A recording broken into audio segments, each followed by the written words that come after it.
Gumulantang sa buong sansinukob ang pinaka-eskandalosong revelasyon na yayanig sa bawat hibla ng ating kasaysayan at tila isang higanting tsunami na tumama sa gitna ng Malacanang ngayong gabi. Sa isang hindi inaasahang kaganapan na tila kidlat na tumama sa gitna ng katahimikan, lumabas ang mga ulat na ang unang ginang Liza Araneta Marcos ay tuluyan na raw hinatulan ng guilty sa isang matinding kasong kriminal sa Estados Unidos na matagal ng pilit na ibinabaon sa limot. Ayon sa ating mga espiyang nakatago sa bawat madilim na kanto, huling-huli sa kamera ang panginginig ng mga gwardya habang ang mga itim na sasakyan ay nagkakaripas ng takbo sa Los Angeles upang ihanda ang selyadong silid para sa isang parusang hindi inakala ng sinuman sa kasaysayan ng ating bansa. Hindi makapaniwala ang buong mundo sa nakakangilong balita na ang sentensyang kamatayan ay di umano'y ikakasa na laban sa unang ginang matapos ang isang mabilis at sekretong paglilitis sa labas ng Pilipinas. Ayon sa mga saksing nasa loob mismo ng korte sa California, tila tumigil ang pag-ikot ng mundo nang basahin ang hatol na selyado ng bakal at apoy habang ang mga netizens ay hindi na magkamayaw sa pagsasabing karma is real sa bawat sulok ng social media.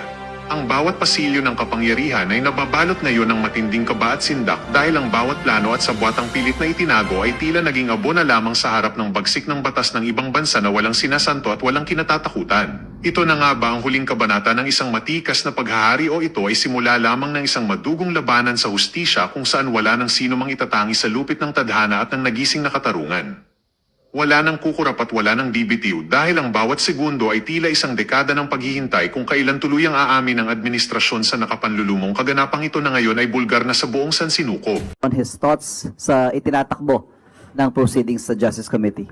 Hindi po namin ngayon napag-usapan personally dahil kahapon po nakita niyo po kung gaano po ka-busy po. Nagkaroon po talaga ng special cabinet meeting as early as 9 o'clock in the morning kahapon.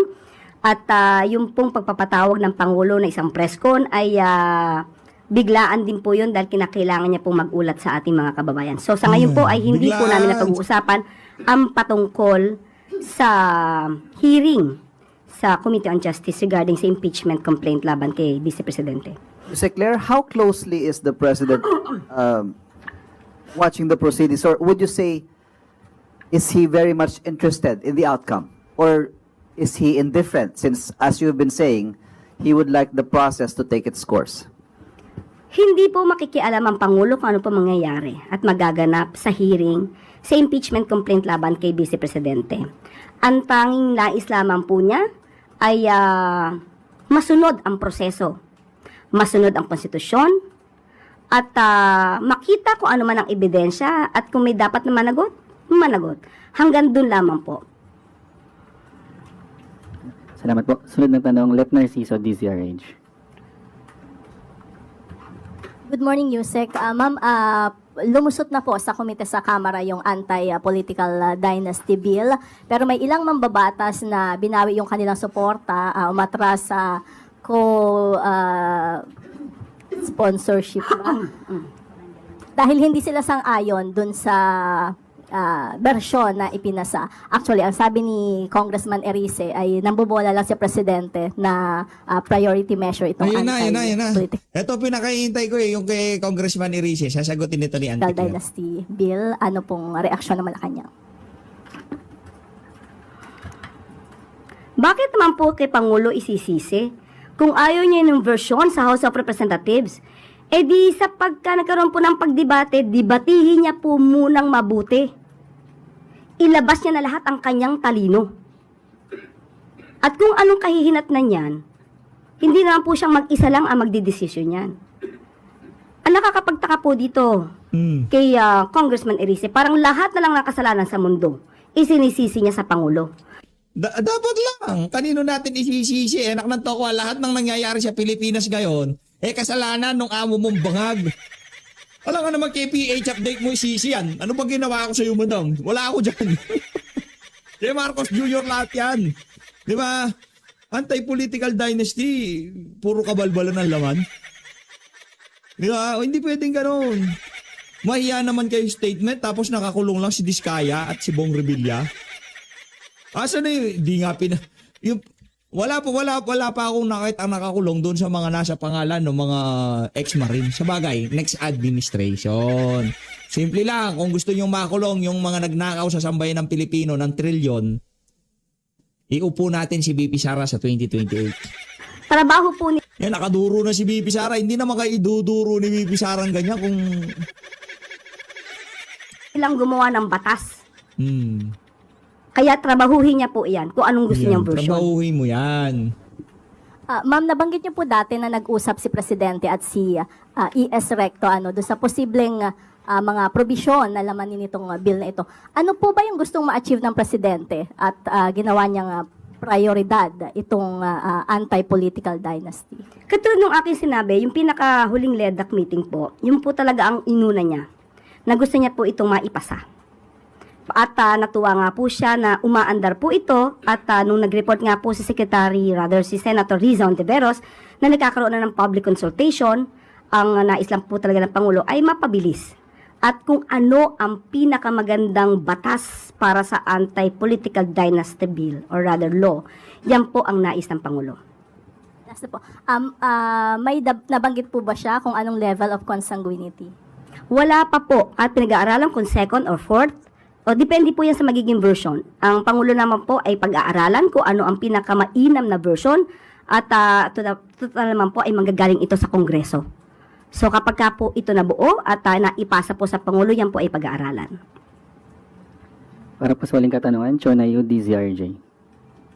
Yusek, kahapon sabi ni Ayoko na kay Chona. Punta na ako dito kay Congressman Erice. Mas mas balagbag ito eh. Hayaan niyo na si Chona. Wala namang kwenta tatanong ni Chona. Ito na, sasagutin na nitong si Congressman Egay yung mga banat nitong si Auntie Claire. Kung Egay! RG. Sorry. Sir, before we get into the impeachment, I know that yesterday you were removed as Senior Deputy Minority Leader. What happened there? Tinanggal nila. Yes, I've been expecting that for a long time. Talagang pinipressure na si Minority Leader Nonoy Libanan na tanggalin ako bilang Senior Deputy Minority Leader. It seems that Malacanang is really parang masyado na silang nasasaktan dun sa mga sinasabi ko at ang sabi ko naman hindi naman dapat sila masaktan dun sa mga katotohanan. Ang dapat talaga is yung susundin nila o tuparin nila yung kanilang pinangako sa mamamayan. Like for example, yung December 15 na deadline, magpapakulong, sabi nila yung mga reforms, political reforms such as the Independent Commission, pinag-overtime kami, inaprobahan namin sa committee, tapos tinengga na lang sa committee. Pagkatapos yung anti-political dynasty law na pinangako ng Pangulo, yun pala, hindi pala anti-political dynasty yung ipapasa ng komite, kundi pro-political dynasty. So yung mga reactions ko, yun yung, alam mo naman, siguro, RG, sa House, it's been the practice that the majority chooses the minority. Nangyari na yan, not only this House, pero ng mga nakaraang Kongreso. Talagang yung majority din ang nagdidikta kung sino yung magiging minority. So am I to understand that correctly, that you think that the palace pressured the majority, which instead pressured the minority to Yes, make that decision particularly regarding your position? Majority Leader Sandro Marcos. Okay. Which of the remarks, aside from those that you mentioned earlier, do you think got you into trouble with the higher-ups? Well, I was interviewed that if the Liberal Party will be joining the administration in coalition in the 2028 elections. Ang nasabi ko, kung sasama ang Liberal Party with the issue of corruption na hindi naman nare-resolve, baka yung mga leader namin na nasa hukay na bumangon. Talagay ko doon sila nasaktan. Okay, sir, if I look at the landscape now, the political landscape at the House now, we do see that members of your party and its allied parties are, maybe they're not formally allied with the administration, but they have taken positions that are similar to personalities in the administration. But while you, on the other hand, pardon me if I say this, but you are sticking out as like a sore thumb, na parang kayo yung kumbaga iba sa kanila. So why have you taken this position even if it takes you or pits you against some of your party mates and colleagues and allies?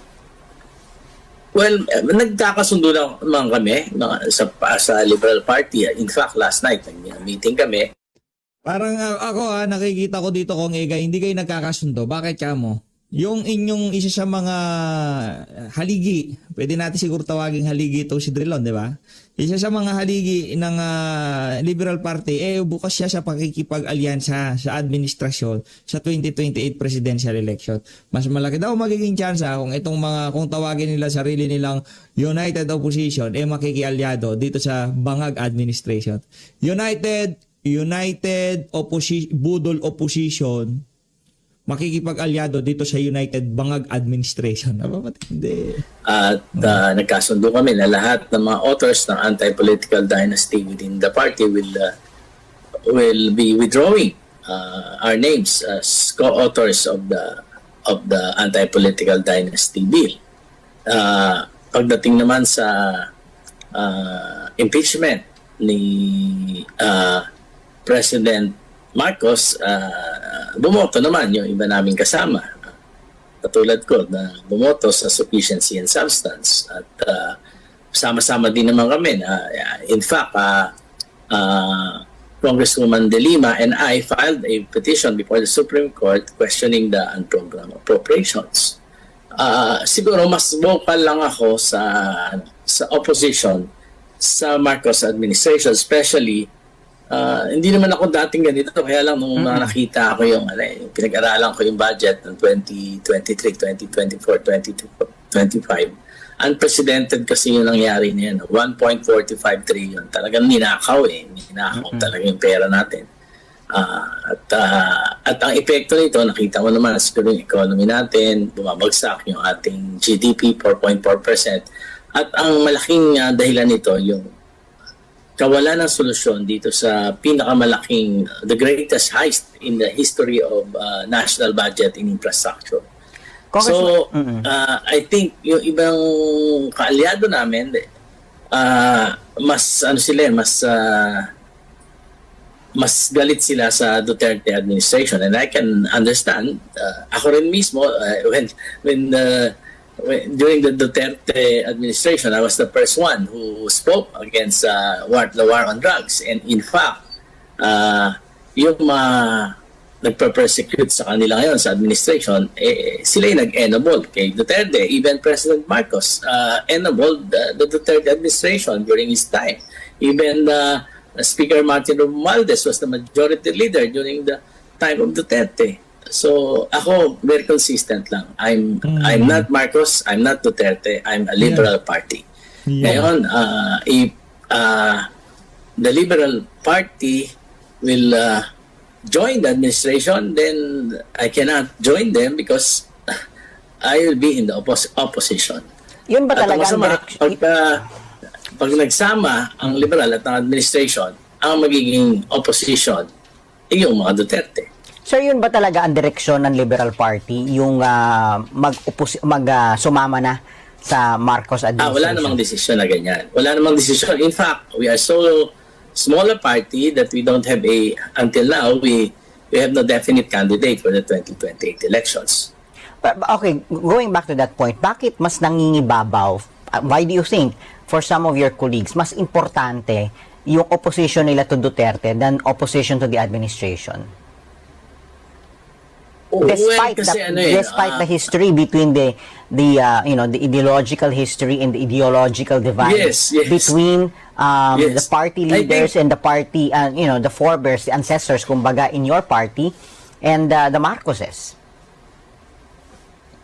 Well, kasi si President Marcos hindi na pwedeng tumakbo.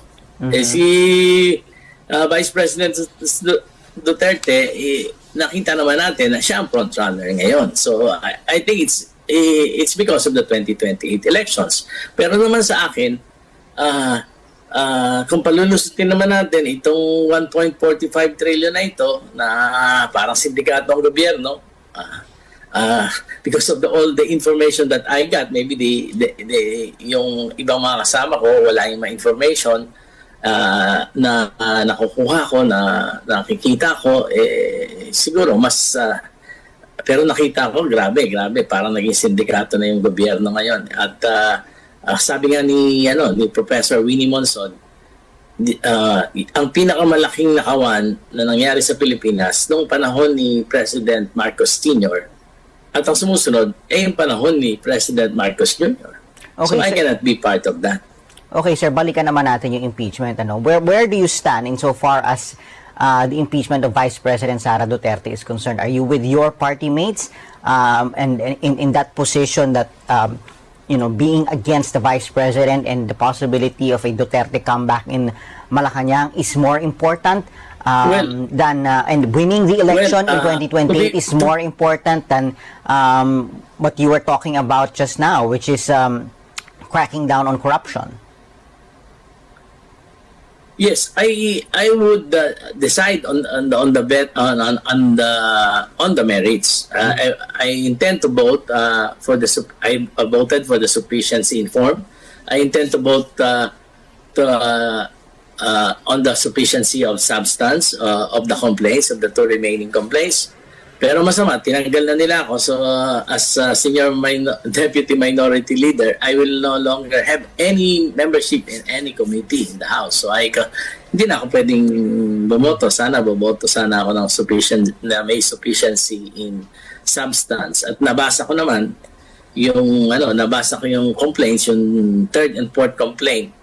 In fact, yung nagtumutol ako nang gusto nilang i-set aside yung Makabayan Law complaint. Nakita ko may sufficiency in substance. Pero just the same, yung 3rd and 4th, pinag-aaralan ko yung mga evidences.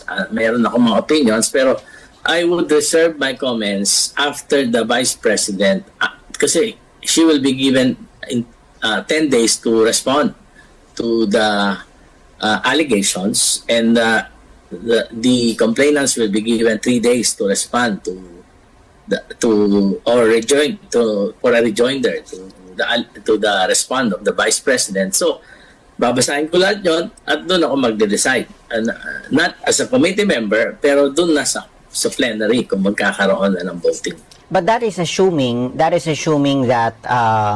the committee today or tomorrow or whenever it so desires, there will be a finding of sufficiency in substance, because I correct me if I'm wrong, if I remember the rules right, if there is no sufficiency in substance, then the complaint can be dismissed at this point. Is that correct?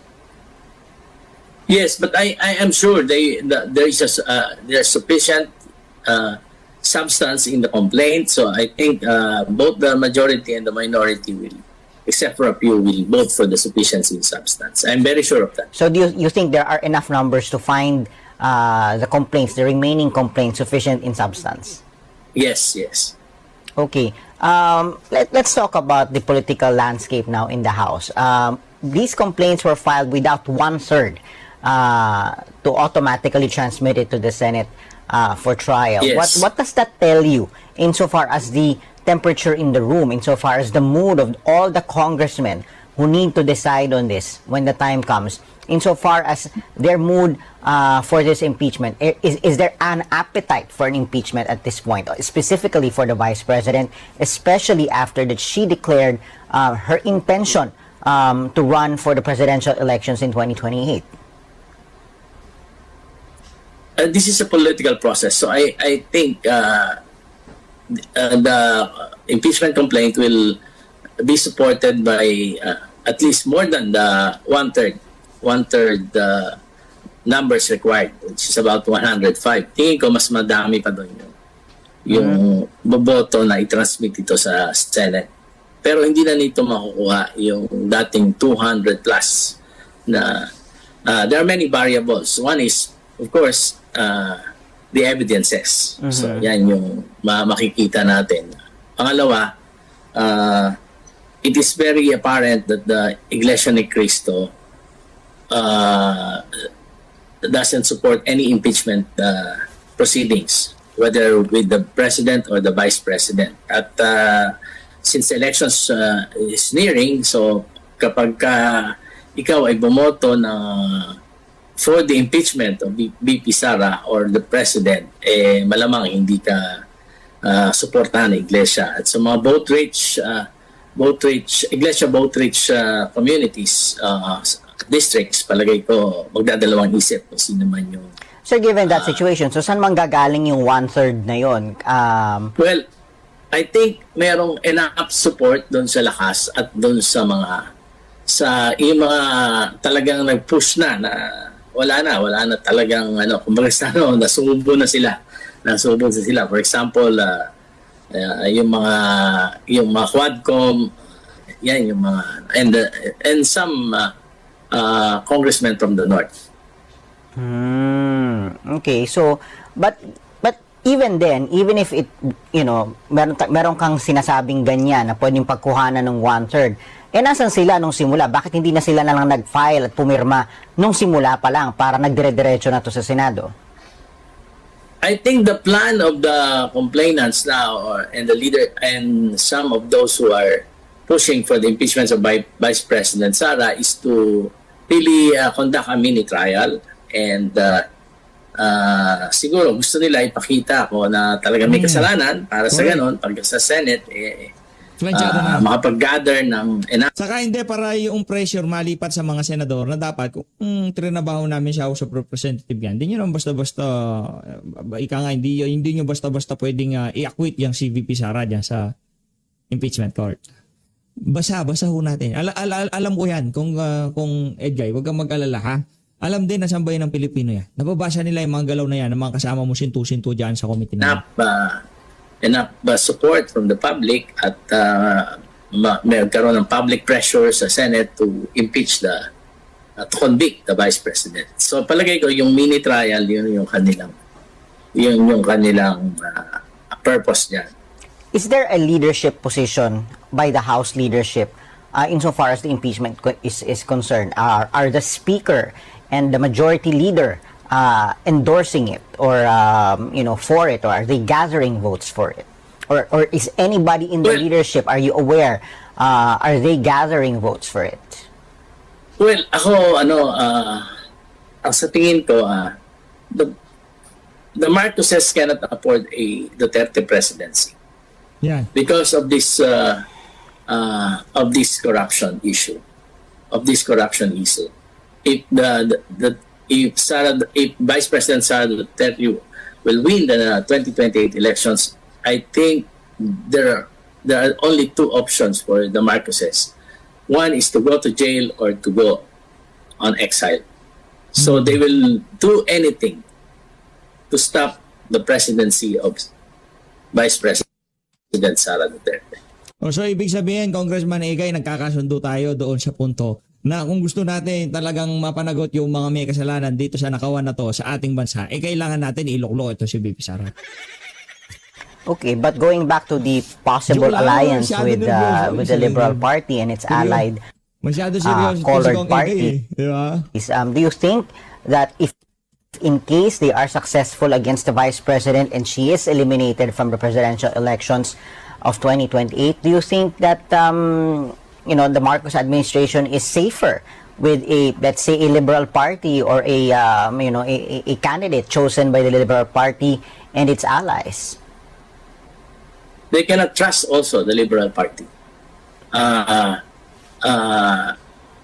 Anyone who wins the 2028 election, especially sa Liberal Party and sa allies, delikado pa rin ang mga Marcoses for prosecution because napakaraming ebidensya dito sa nakawang ito, pinakamalaking nakawan na ito sa kasaysayan ng ating bansa. Kaya nga ang aking apprehension dyan, if they will be successful in eliminating VP Sara through the impeachment process, ang tingin ko, they will be pushing for a chacha, a con-ass. So doon lang, sa tingin nyo, doon lang sila safe? Doon lang sila safe. Anong goal nun? I heard Senate President Tito Soto talking about constitutional change. I heard Deputy Speaker Ronaldo Puno talking about charter change. Anong goal nun? Term extension? Possible. Well, it can be a parliamentary government where the Marcoses can control the parliament. Okay, but And they have a lot of resources to do it.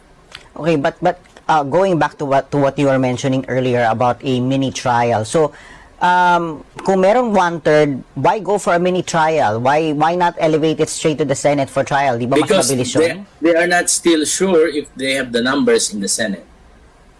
So they would want to conduct a mini trial to involve the public and to arouse public opinion against the vice president, then submit it to the Senate.